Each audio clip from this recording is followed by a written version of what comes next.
반갑습니다. 벌써 12월 한 해 끝을 바라보고 있네요.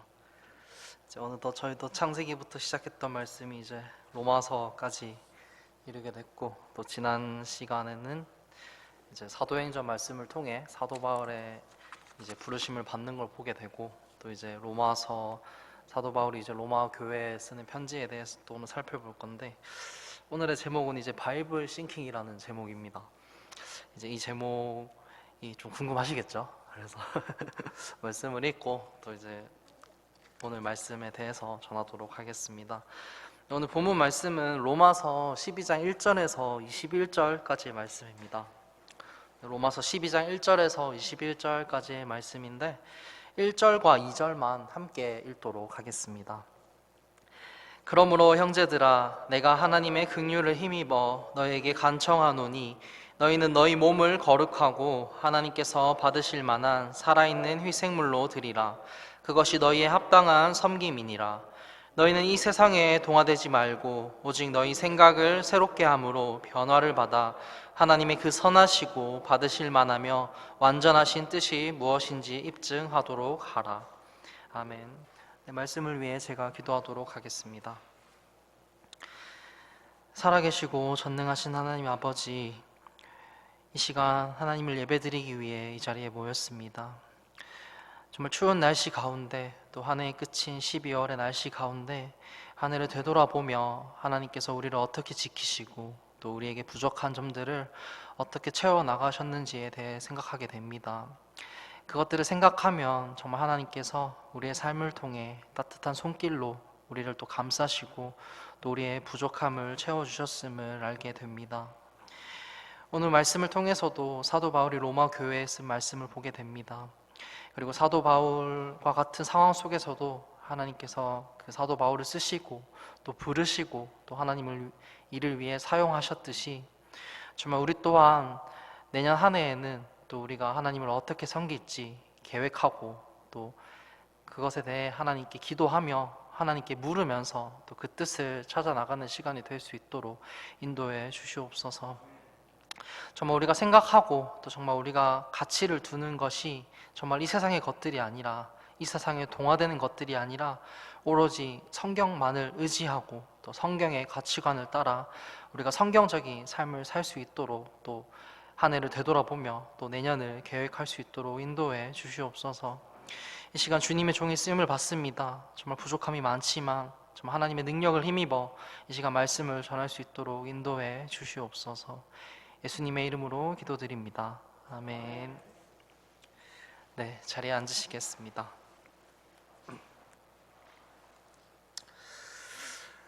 네, 여러분들은 하버드 대학교라는 말을 들으시면 어떤 생각이 떠오르시나요? 세계 최고의 명문 대학, 그 하버드라는 이름만 들어도 정말 대단한 곳이다라는 생각이 드실 겁니다.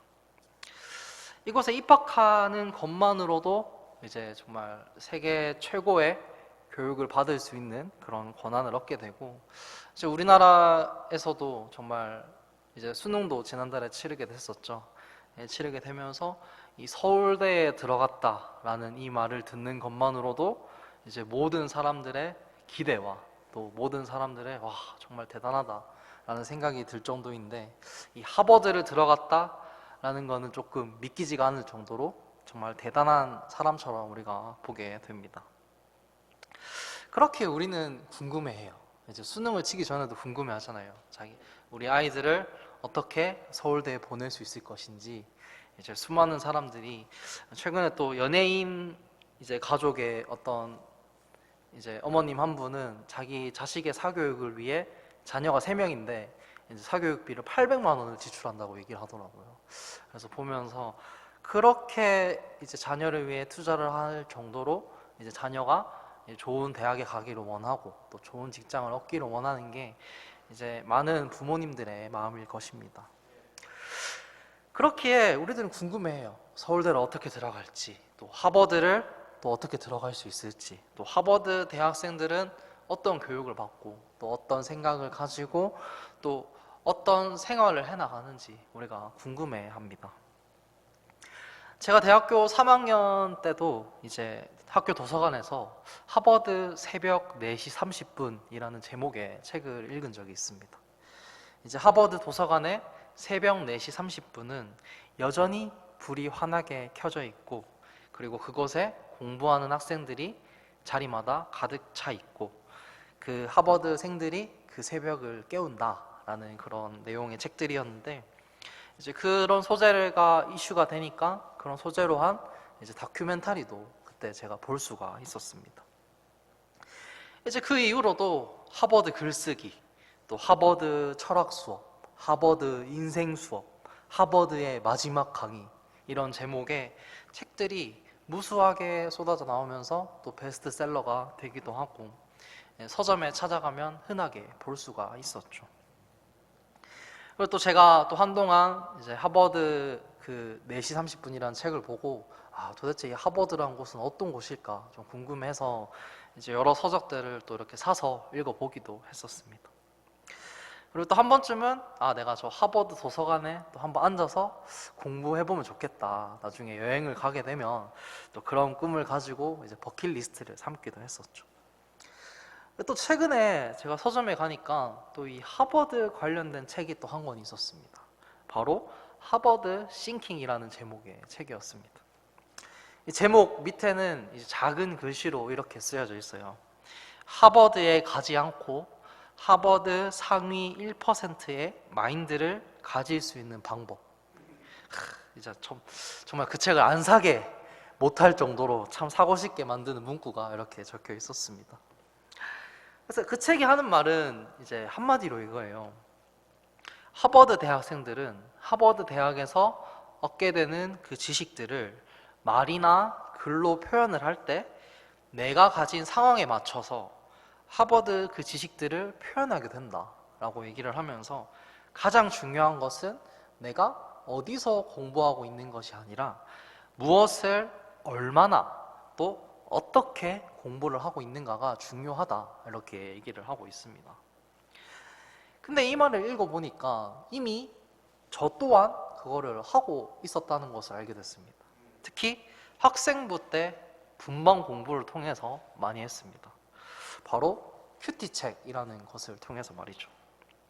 이제 주일날에 이렇게 학생부 선생님과 앉아가지고 이제 오늘 내게 주신 그 하루의 성경 본문 말씀 우리가 읽고, 또 그 본문에서 나타난 하나님은 어떤 분이신지, 뭐 사랑의 하나님이신지 계획의 하나님이신지 또 적어보게 되고, 또 내 삶을 통해 다음 한 주간은 우리가 이 말씀을 어떻게 적용할 거냐, 이렇게 질문을 적어보는 그 큐티 모임을 했었는데, 그 큐티 모임이 하버드 싱킹이랑 굉장히 똑같이 흘러가고 있는 것이죠. 바로 이게 이미 이제 저도 모르게 바이블 싱킹이라는 것을 하고 있었던 것입니다. 오늘 본문 말씀은 로마서 말씀입니다. 로마서 말씀은 제가 신학교 때도 이제 배우면서도 저희 신학생들끼리 진짜 이 모든 말씀 권들 중에 제일 어렵다라고 얘기를 할 정도로 정말 한 절 한 절 연구를 하면서 이제 모든 또 지어가지고 저희가 연구하고 또 발표하고 또 질문을 던지면서 그렇게 공부를 했던 말씀인데, 이 말씀이 사도행전에서 바울이 그리스도인들을 잡으려고 이제 다마스쿠스에 가게 되죠. 근데 가게 됐는데 그 사이에 길에서 예수님께서 이 사도 바울을 부르시고 이제 너가 이방인의 사도로서 쓰임을 받을 것이다 라고 얘기를 하시게 되면서 이 사도 바울이 정말 180도 달라져서 그리스도인들을 핍박하던 사람에서 이방인들을 위한 사도로 이제 그 사람이 변화하게 되는 것을 우리가 볼 수가 있었죠. 그래서 로마서 1장 1절 말씀에서 이렇게 시작을 합니다. 예수 그리스도의 종 바울은 사도로 부르심을 받아 하나님의 복음을 위해 구별되었는데 라는 말로 이 로마서가 시작을 합니다. 이 당시에 많은 유대인들은 이제 율법을 통해 내가 율법을 지킴으로 인해서 구원을 받는다고 생각을 했습니다. 즉 율법 싱킹, 그리고 이 당시 때 토라라고 불렸겠죠. 이제 토라 싱킹이라는 것을 하고 있었던 것이죠.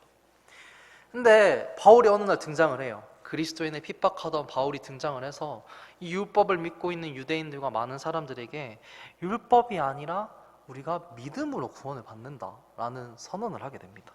그리고 너희들이 하는 그 율법의 행위와 상관없이 믿음으로 우리가 의롭게 받게 된다. 그렇기 때문에 너희가 믿고 있는 그 율법과 토라가 오히려 걸림돌이 된다라는 얘기까지 하게 됩니다. 로마서 3장 28절 말씀에서 그러므로 우리가 결론을 내리노니 사람은 율법의 행위와 상관없이 믿음으로 의롭게 되느니라 라고 말했고, 로마서 5장 1절에 그러므로 우리가 믿음으로 의롭게 되어 우리 주 예수 그리스도를 통해 하나님과의 화평을 누리는도다. 로마서 9장 31절 32절에는 의의 법을 따른 이스라엘은 의의 법에 이르지 못하였으니 무슨 까닭이냐, 이는 그들이 믿음으로 그것을 구하지 아니하고 오히려 율법의 행위로 되는 것처럼 구하였기 때문이라. 그들은 그 걸림돌에 걸려 넘어졌느니라 라고 말을 하고 있습니다. 바울이 얘기하고 있습니다. 너희가 율법으로 구원을 받는다는 그 생각이 오히려 너희를 넘어지게 만들고 있다. 너희를 구원받지 못하게 하고 있다.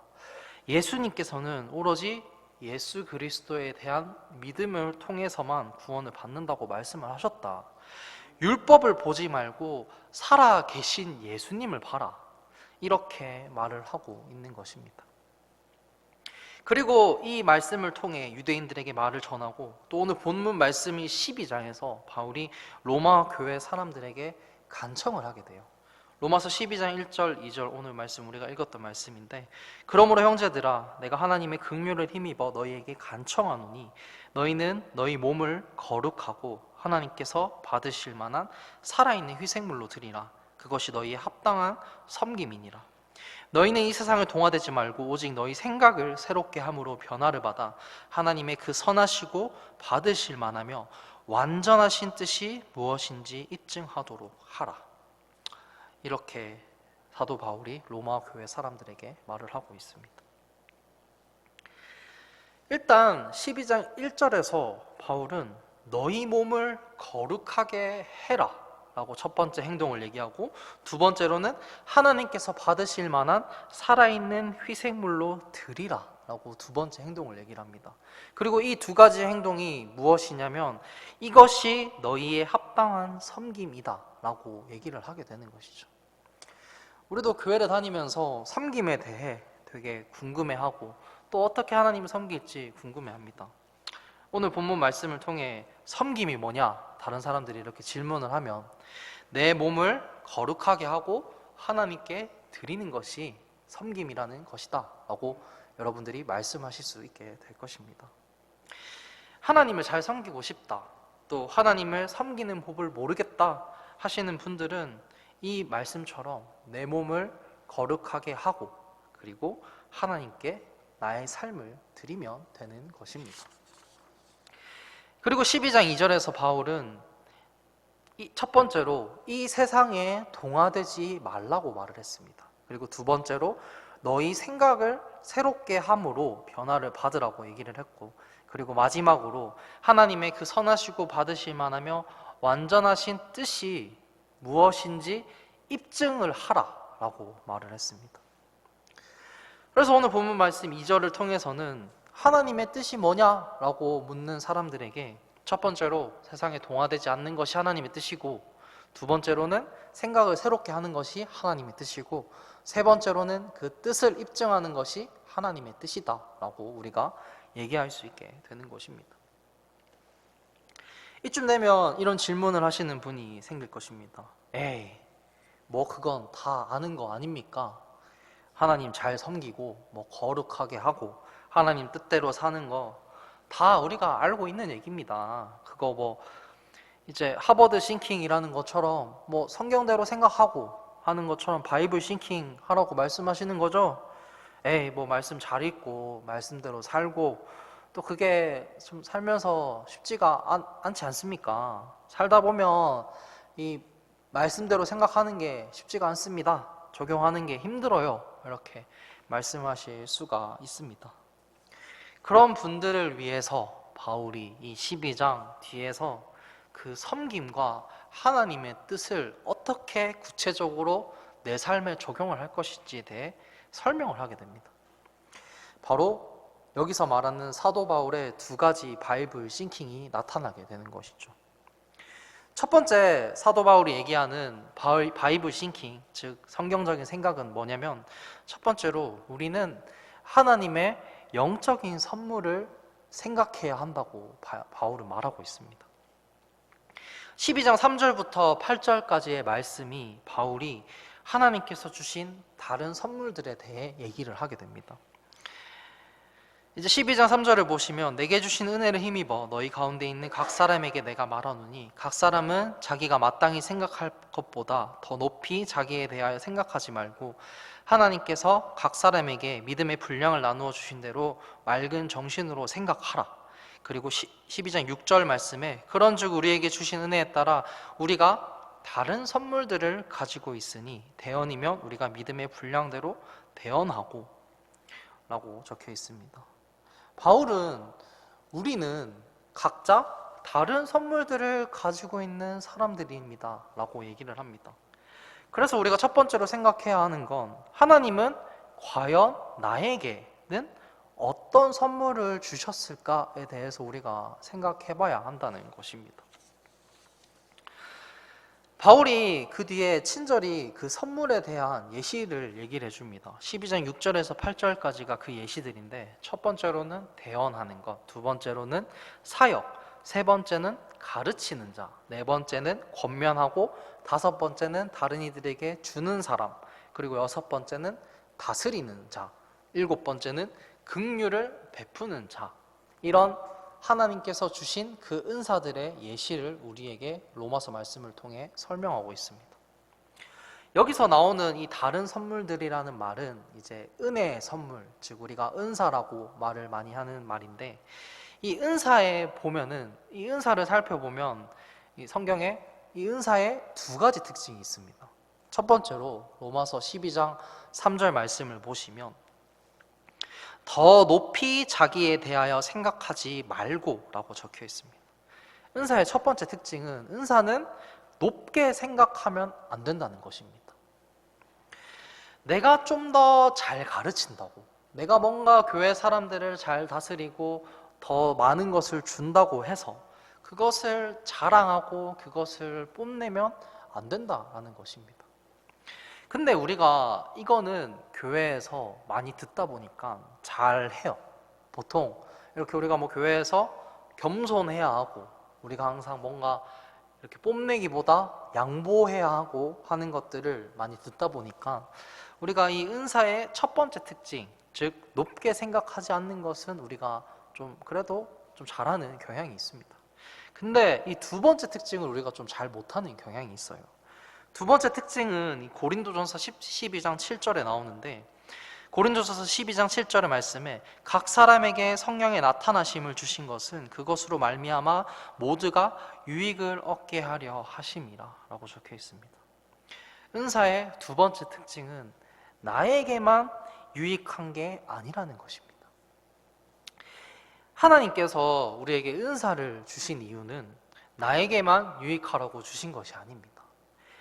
모두에게 유익을 주기 위해 나에게 그 은사를 주셨다는 것입니다. 우리가 은사는 나에게만 유익한 거다라고 생각을 하면 우리가 다른 사람들한테 그 은사를 잘 말을 못하게 돼요. 왜냐하면 우리는 겸손해야 하니까, 우리는 뭔가 이렇게 양보해야 되고 낮은 자리에 있어야 되고 하니까, 뭔가 내가 이렇게 잘하는 것에 대해 뭔가 양보하고 뭔가 겸손하고 좀 얌전히 있어야 하고 이런 것들을 우리가 추구하는데, 근데 우리가 이 은사라는 것이, 내가 가진 능력과 내가 하나님께서 받은 그 달란트들과 은사라는 것이 모두에게 유익을 끼치는 것이다 라는 생각을 하게 되면 우리가 서로 그 은사에 대해 말을 하게 됩니다. 서로가 가진 은사에 대해 우리가 찾아줄 수도 있고, 너는 이걸 되게 잘하는데 하나님께서 너에게 주신 은사인 것 같아 라고 이렇게 서로의 특징과 그런 은사들을 찾아줄 수도 있게 되고, 또 내가 가진 그 은사를 통해 이게 나만 좋으려고 하는 것이 아니게 되잖아요. 그러면 이 은사를 통해 내가 다른 이들에게 어떻게 섬길 수 있는지, 또 하나님께서 그 은사로 교회를 세우라고 하신 것처럼 내가 교회를 위해 무엇을 헌신하고 또 교회를 위해 이 교회를 세워나가는 것에 있어서 내가 이 은사를 어떻게 쓸 수 있는지에 대해 고민을 하게 되면서 오히려 다른 형제 자매들을 사랑하는 데 있어서 쓰게 되게 되는 것이죠. 여러분, 월드컵을 보면 저희가 포르투갈과 우리가 경기를 했었잖아요. 그래서 이제 이겨서 16강을 또 가게 됐었는데, 그 포르투갈의 이제 세계적인 선수 호날두 선수와 우리 대한민국의 손흥민 선수의 혹시 차이가 뭔지 아십니까? 호날두를 자세히 보면은 자신의 축구 실력이 자기한테만 유익이 있다라고 생각을 하고 있어요.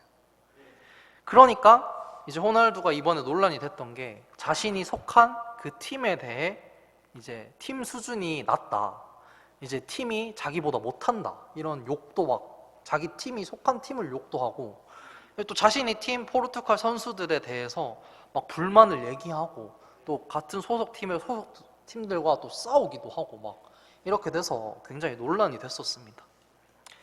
근데 손흥민 선수를 보면 자신의 축구 실력이 모두에게 유익이 있다라고 생각을 해요. 그렇게 생각을 하니까 자신이 속한 팀 수준이 자기 실력보다 수준이 낮다라는 생각조차를 안 해요.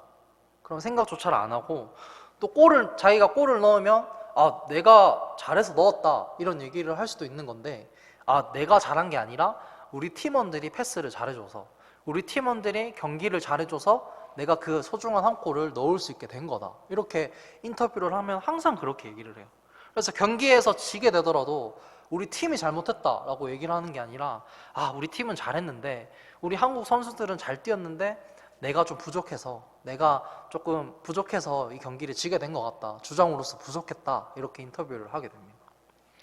우리 선수들은 잘했으니까 우리 선수들에 대한 욕은 하지 않았으면 좋겠다, 이렇게 기자들에게 인터뷰를 또 했다고 얘기를 해요. 손흥민 선수를 보면 항상 자기를 낮추고 내 팀원들을 높여줍니다. 또 상대팀 선수 2명이 싸우는데, 경기 중에 상대팀 2명이 이렇게 좀 실랑이가 있어서 싸웠나 봐요. 근데 상대팀 선수가 싸우는데도 가서 중간에서 말려요. 둘이 막 이렇게 밀치고 있는데 손흥민 선수가 가서 싸우지 말라고 이렇게 제재를 하는 그런 영상도 있습니다. 약간 우리가 가진 은사를 내 유익을 위해서만 쓴다라고 생각을 하면, 이 호날두 선수처럼 뭔가 팀을 생각 안 하고 뭔가 자기만을 뽐내는 데 쓰게 되는 것입니다. 근데 우리가 가진 은사를 내가 아니라 다른 사람을 위해, 교회를 위해 쓴다라고 생각을 하면, 이 손흥민 선수처럼 팀을 위해 생각하고 교회를 위해 생각하면서 자신의 축구 실력을 이제 발휘를 할 수가 있게 되는 것이죠.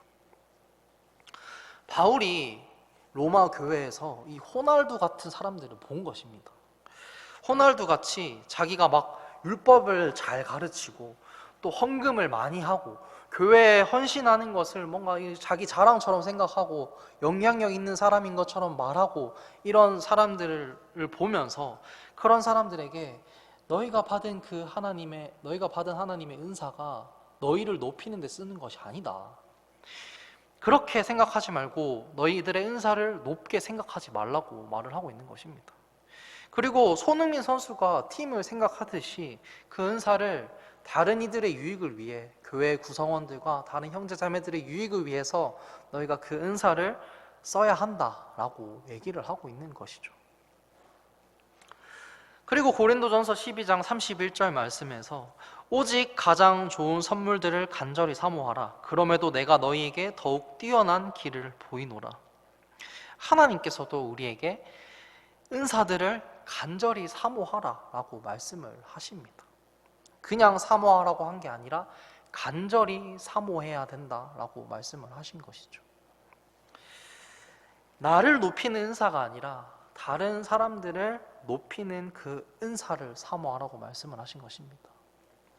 나의 유익을 위해 뽐내고 자랑하는 그 은사가 아니라 다른 이들의 유익을 위해 한 그 은사를 사모하라고 말씀하신 것입니다. 그리고 간절히 그것들을 사모하라고 말씀하신 것이죠.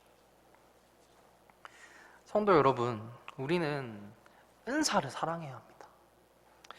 하나님께서 우리에게 주신 그 영적 선물에 대해 생각하고 그 영적 선물이 무엇인지 찾아야 하는 것입니다. 그냥 찾는 것이 아니라 간절히 사모하고 간절히 찾아 나가야 하는 것입니다. 하나님께서 내게 주신 그 영적 선물이 무엇인지 우리가 성경을 통해 생각해야 되는, 즉 바이블 싱킹을 해야 한다는 것입니다. 제가 고등학교 3학년 때 진로에 대한 고민을 하면서 원래는 회계사가 돼서 돈을 많이 벌어 이 교회 옆에 한진 기사식당을 사서 교회 식당으로 쓰고 그 넓은 주차장을 보면서 우리 교회 주차장 주차할 때가 너무 불편한데 저 한진 기사식당 주차장 얼마나 넓어, 하나님 제가 저걸 사겠습니다, 저에게 주세요 라고 얘기도 하고, 교회 옆에 한의원 건물을 사서는 우리 교회 대구교회 교육관으로 써서 또 우리 교회를 키우고 또 교회를 크게 세우리라, 내가 그 교회를 세우는데 한 획을 그으리라, 이런 생각을 했습니다. 근데 말씀을 읽고 이 바이블 싱킹을 하면서 하나님께서는 제가 가진 은사를 보여주십니다. 승훈아, 너가 돈을 많이 벌어서 교회 건물을 크게 세우는 게 아니라 나를 대신해서 청소년들을 만날 생각은 없니? 나를 대신해서 다른 아이들에게 복음을 전해볼 생각은 없니? 라고 말씀을 하신 것이죠. 그때가 돼서야 평소에 제 주변의 친구들이 뭔가 이상하게 야자 시간이 되면은 저에게 와서 이제 고민을 얘기해요. 뭐 부모님과의 관계에 대한 고민도 얘기하고, 또 공부하는 것에 대한 고민도 얘기하고, 진로에 대한 고민도 얘기를 많이 했었는데, 그때서야 아이들이 참 왜 이렇게 나한테 얘기를 많이 하지? 이런 생각도 하게 되고, 또 그 친구들이 저에게 고민을 얘기하면 또 그 고민이 잘 해결되는 걸 보면 저도 또 기쁘고, 또 친구들이 저한테 야, 너는 뭔가 되게 내 얘기를 뭔가 이렇게 막힘없이 술술하게 만드는 좀 재능이 있는 것 같다, 이런 얘기도 하는 친구들이 있었습니다. 그래서 그런 친구들을 생각을 하면서 하나님께서는 나에게 뭔가 다른 사람들이 친근하게 대할 수 있고 또 편안하게 그런 고민을 말할 수 있는 그런 따뜻한 은사를 나에게 주셨구나 라고 깨닫게 되었습니다. 그렇게 깨닫고 이제 청소년 사역에 대한 비전도 가지면서 내가 다른 공부가 아니라 회계학 공부가 아니라 상담 공부를 좀 하면서 청소년 사역을 준비를 해야겠다라는 생각을 가지면서 이제 전공도 바꾸고 이제 진로에 대해서 길도 바꾸게 되었던 것이죠. 하나님께서 내게 주신 그 영적 은사를 간절히 찾아내겠다라는 그 목적을 가지고 성경을 읽어보셔야 합니다. 제가 그렇게 읽었습니다. 그렇게 성경을 읽으면서 나에게 주신 그 영적 은사를 찾아내겠다라는 그 목적을 가지고 성경을 읽으면 하나님께서 나에게 주신 그 은사를 좀 더 명확하게 밝혀 보여주시게 되는 것이죠.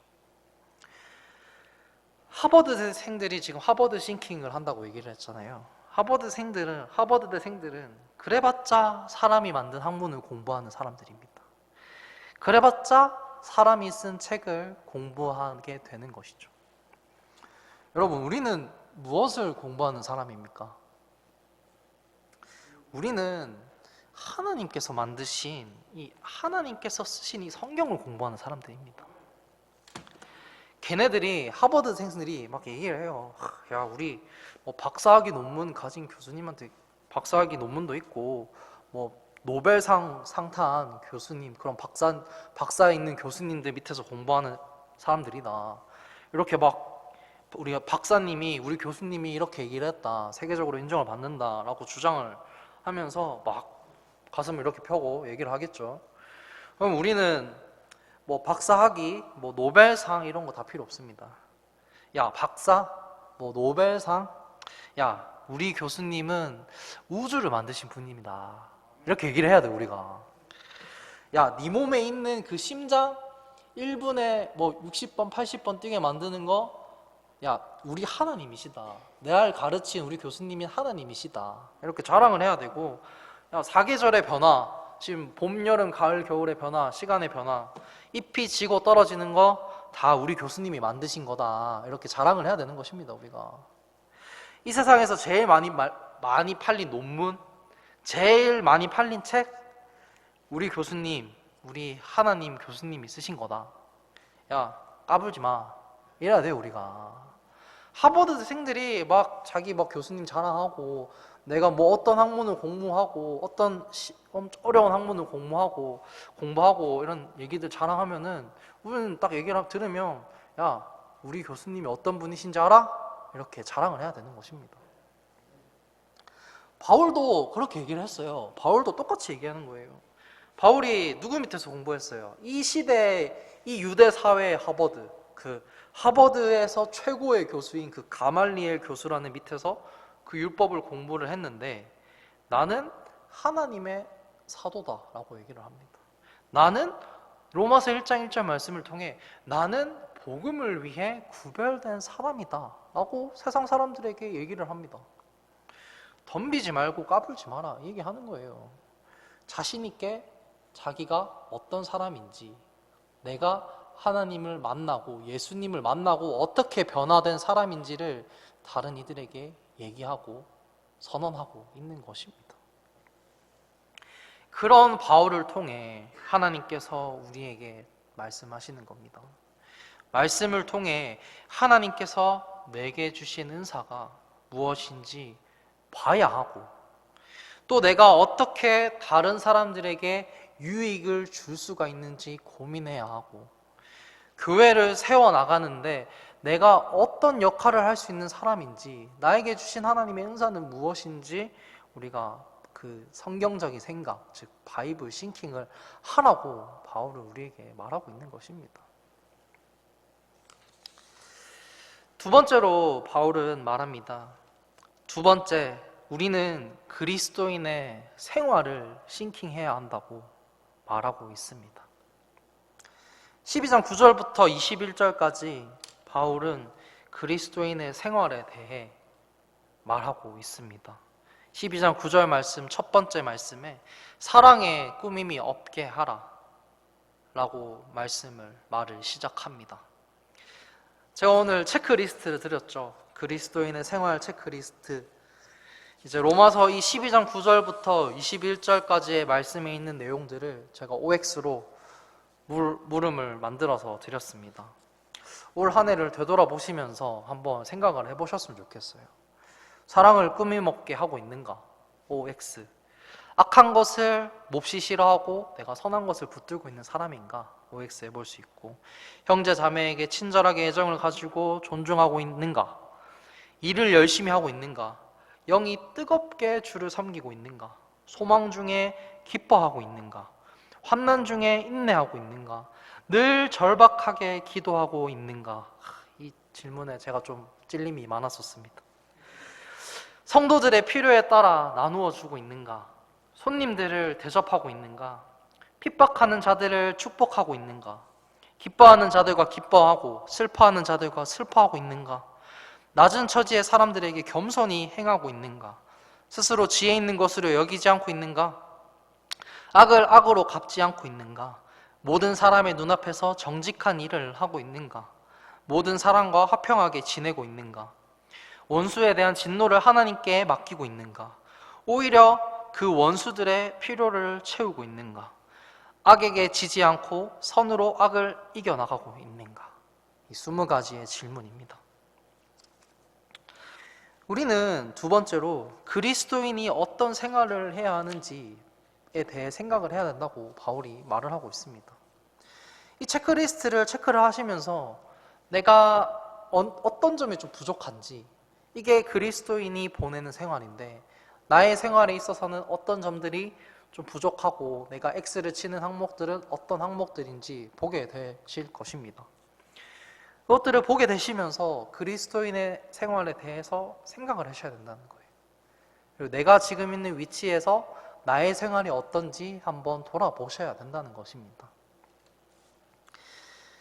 2022년 한 해의 끝자락에 우리가 왔습니다. 벌써 12월이죠.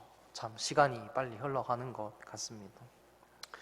여러분들은 이 2022년 한 해의 시간들 동안 어떤 생활을 보내셨습니까? 그리스도인의 생활을 잘 보내셨나요? 라고 물어보고 싶습니다. 올 한 해 저에게 정말 많은 일들이 있었습니다. 이 말씀을 준비하며 한 해를 되돌아보며 한 해 1월부터 이렇게 차근차근 생각을 해보니 이제 1, 2월 달에는 이제 제가 시내에 나가서 이제 영상 편집 그 기술에 대해서 또 이렇게 배워볼 수가 있었습니다. 배워볼 수 있었고, 또 3월에는 또 이제 신학교를 졸업하게 됐고, 또 영어 회화 공부도 봄쯤에 이제 시작을 하게 되고, 또 아이패드라는 것을 또 사게 돼가지고 또 이렇게 태블릿을 한번 써보게도 되고, 또 동생이 이제 군대 가게 되기도 하고, 한 달에 이렇게 2번씩 수요 예배 때 설교를 하게 됐고, 또 찬양대의 반주도 다시 이렇게 시작이 되게 되고, 또 오후 예배도 시작이 되면서 또 찬양 인도를 3년 만에 기타를 꺼내서 또 이렇게 기타를 치게 되더라고요. 또 찬양 인도도 하게 되고, 또 교회에서 몇 년 만에 따뜻한 밥과 그 따뜻한 국을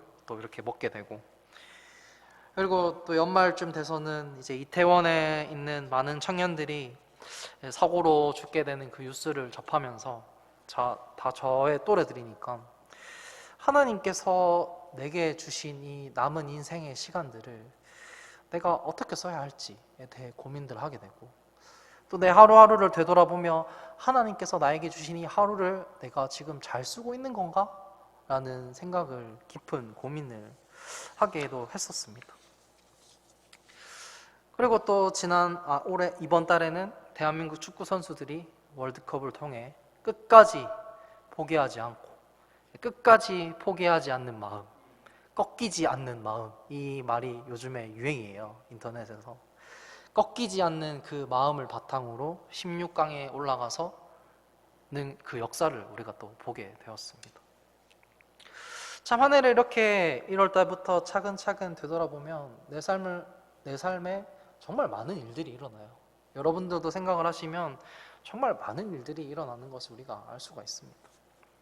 근데 하나님 앞에서 그 한 해를 되돌아보면, 저도 이 체크리스트를 하면서 아까 막 신정호 집사님이 막 80점도 안 넘겠다 이런 말씀을 하셨는데 저도 체크리스트를 하면서 점수가 형편없어요. 그런 걸 보면서 하나님 앞에서 이 2022년 한 해를 되돌아보면 내가 너무 부족했는데, 내가 정말 하나님께 이렇게 떳떳하게 얘기를 할 게 없는데, 그런 나였는데, 반면에 하나님께서는 나에게 2022년 한 해 동안 너무 많은 것들을 주셨고, 또 너무 많은 것들을 채워주셨다는 것을 우리가 보게 됩니다. 왜 그런지 아세요? 하나님께서 우리에게 왜 그렇게 부족함을 채워주시고, 우리가 하나님께 드릴 수 있는 것은 너무나도 없는데, 우리가 하나님 앞에서 이렇게 이 간단한 이 20가지 질문들의 체크리스트에도 동그라미를 칠 수 있는 게 몇 개 없는데, 이런 우리에게 왜 그렇게 항상 한 해에 좋은 시간들을 허락하시고 또 부족함 없이 채워주시는지 여러분 아십니까? 바로 사랑하시기 때문입니다. 첫 번째 질문, 여러분 같이 한번 읽어보도록 하겠습니다. 이 체크리스트의 첫 번째 질문입니다. 사랑을 꾸밈없게 하고 있는가? 라는 질문입니다. 경상도 쪽 남자 여자 할 것 없이 특징이 뭐냐면, 당신은 당신의 아내와 남편을 사랑하십니까? 라고 질문을 하면은 속으로는 사랑하는데 겉으로는 얘기를 안 한다고 얘기를 해요. 그렇게 물으면 뭔가 이렇게 쑥스럽고 부끄러워서 사랑한다 라는 고백을 잘 안 한다고 하는데, 여러분 하나님을 사랑한다고 표현하시길 바라겠습니다. 사랑에 꾸밈이 없게 하시기를 바라겠습니다. 2022년 한 해 동안 하나님께서는 여전히 우리와 함께 하셨고 우리를 사랑하셨습니다. 그리고 2023년 또한 우리와 함께 하실 것이고 우리를 사랑하실 것입니다. 올 한 해 남은 시간 동안, 남은 12월 한 달 동안 정말 그리스도인으로서 다른 이들을 더욱 사랑하셨으면 좋겠고, 남편과 아내들에게 또 가족들에게, 딸들과 아들들에게 사랑한다고 표현하시고 하셨으면 좋겠습니다. 한 해 끝을 그렇게 여러분들이 사랑의 한 해로 잘 따뜻하게 마무리하셨으면 좋겠습니다. 사랑에 섬김이 있고, 이 사랑에 하나님의 뜻이 있고, 이 사랑에 하나님의 선물인 그 은사가 있고, 이 사랑에 그리스도인의 생활이 있습니다. 사랑이 바로 이 그리스도인의 생활 그 자체입니다. 2023년은 여러분들이 사랑의 해로 보내셨으면 하고, 또 제가 2023년 12월에 또 이 질문을, 이 체크리스트를 드릴 수 있을 거예요. 아마 드리게 됐을 때, 내년 한 해 마무리를 하실 때 이 첫 번째 질문, 사랑을 꾸미 없게 하고 있는가에 당당하게 동그라미에 표시를 할 수 있는 여러분들이 되시기를 바라겠습니다. 네, 기도하고 말씀을 마치도록 하겠습니다.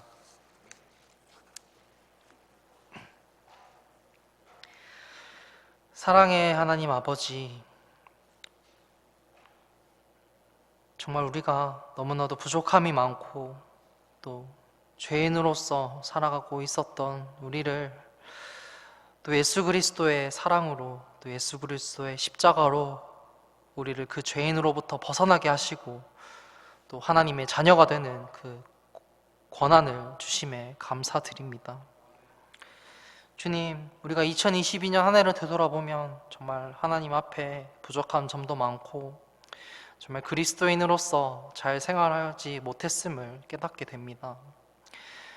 그럼에도 불구하고 하나님께서는 우리와 늘 함께 하시고 또 우리의 부족함을 언제나 사랑으로 채워주셨음을 우리가 보게 됩니다. 성경 말씀을 읽으며 또 성경의 많은 인물들이 하나님의 사랑을 통해 또 하나님의 은혜를 통해 하나님께 쓰임받고 또 하나님의 종으로서 쓰임을 받는 역사를 우리가 볼 수가 있었습니다. 주님, 우리의 삶 또한 하나님께 쓰임을 받고 우리의 남은 시간들 동안 정말 그 하나님의 사랑과 은혜를 생각하며 다른 이들에게 그 그리스도의 사랑을 전하는 우리가 될 수 있도록 인도해 주시옵소서. 우리가 교회를 다니며 정말 잘 섬기고 하나님의 뜻에 따라 살아야 된다라는 것을 우리가 머리로는 알고 있습니다. 하지만 우리의 삶을 되돌아보면 정말 그렇지 못하고 있음을 깨닫게 됩니다. 정말 우리가 하나님을 잘 섬기고 또 하나님의 뜻에 따라 살기 위해서는 내가 가진 그 영적 은사를 찾게 되고 또 하나님께서 주신 그 영적 은사를 통해 내가 속한 그 교회를 섬기고 또 다른 형제 자매들에게 유익을 끼치는 그런 삶을 살 수 있도록 인도해 주시옵소서. 그 은사를 통해 우리가 그리스도인으로서 생활하면서 또 다른 이들에게 사랑을 전할 수 있는 그리스도인이 될 수 있도록 인도해 주시길 바랍니다. 정말 올 한 해 추운 날씨와 추운 계절 속에 있습니다. 정말 세상에 아직도 많은 사람들이 구원받지 못하고 또 세상에 많은 사람들이 잘못된 가르침을 받고 있습니다. 정말 그 길 잃은 영혼들이 다시금 하나님을 만나게 되고 또 하나님의 올바른 그 복음을 듣고 구원을 받을 수 있도록 인도해 주시고 또 우리 또한 그 중간에서 하나님의 복음을 전하는 그 전달자로서의 역할을 잘 할 수 있도록 인도해 주시기 바랍니다. 2023년 한 해가 또 새로운 해가 다가오고 있습니다. 올 한 해 동안 정말 하나님께 감사할 점들을 생각하고 또 우리가 내년에도 언제나 항상 우리와 함께 하시고 우리를 사랑하시는 그 하나님을 생각하며 내년 한 해 동안 우리가 또 이 대구교회를 잘 섬기고 잘 세워나갈 수 있는 대구교회 성도가 될 수 있도록 인도해 주시기 바랍니다. 이 모든 말씀 예수님의 이름으로 기도드립니다. 아멘. 네, 예배를 마치도록 하겠습니다.